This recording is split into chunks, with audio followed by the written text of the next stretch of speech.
नमस्कार मित्रांनो, स्वागत आहे तुमच्या आवडत्या क्रिकेट चॅनलवर. भारतीय संघाने आजपासून श्रीलंका दौऱ्याला सुरुवात केली आहे.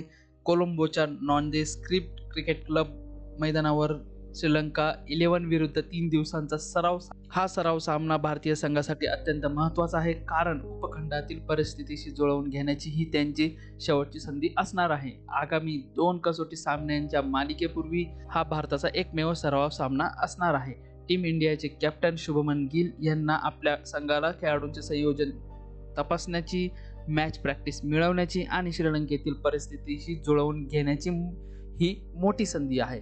अनेक भारतीय खेळाडूंसाठी श्रीलंकेत कसोटी क्रिकेट खेळण्याचा हा पहिलाच अनुभव असणार आहे. आज सकाळी 10 वाजता टॉस जिंकून श्रीलंका 11चे कर्णधार सोनल दिनुशा यांनी फलंदाजी करण्याचा निर्णय घेतला. आतापर्यंतचा खेळ मोहम्मद सिराजने भारतासाठी नवीन चेंडूने गोलंदाजीला सुरुवात केली, पण भारतीय गोलंदाजांसाठी आजची सकाळ कठीण गेली. सलामीवीर निशान मधुष्काने आक्रमक सुरुवात केली. अवघ्या 52 चेंडूत अर्धशतक झळकावले आणि पूर्ण नियंत्रणात दिसला.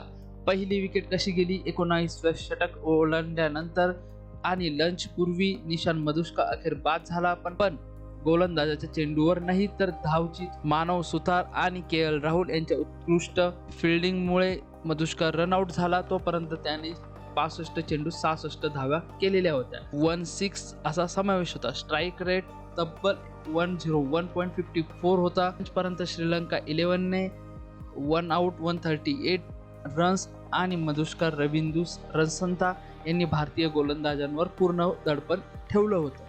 सिराज आणि प्रसिद्ध कृष्णा यांना नवीन चेंडूने स्विंग किंवा सातत्य मिळवण्यात अडचण आली.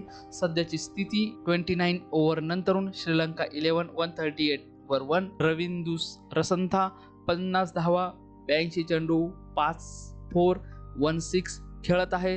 पासिंदू सूर्य बंधारा 16 रन 27 चेंडूत 3 चौकारमध्ये खेळत आहे. रन रेट 4.76 चालू आहे. गोलंदाजीत मोहम्मद सिराज सर्वात किफायतशीर म्हणजे सर्वात फायदेशीर ठरला. 5 षटकात फक्त 14 धावा देत, पण विकेटच्या शोधात अजूनही भारतीय संघ आहे. एकाही भारतीय गोलंदाजाला अजून विकेट मिळालेली नाही. पहिली विकेट चांगली फिल्डिंग केल्यामुळे प्राप्त झाली. हा दौरा भारताच्या फलंदाजी विभागासाठी विशेष महत्त्वाचा आहे. अलीकडेच न्यूझीलंड आणि दक्षिण आफ्रिकेविरुद्धच्या घरच्या मालिकांमध्ये स्पिन गोलंदाजी विरुद्ध संघर्ष केल्यानंतर भारतीय श्रीलंकेच्या अनुभवी स्पिन आक्रमणाविरुद्ध आपला खेळ सुधारायचा आहे. यानंतर 2 कसोटी सामन्यांची मालिका 15 ते 19 ऑगस्ट दरम्यान गॉलमध्ये होणार असून 23 ते 27 ऑगस्ट दरम्यान कोलंबोच्या SSC मैदानावर होणार आहे. जय हिंद.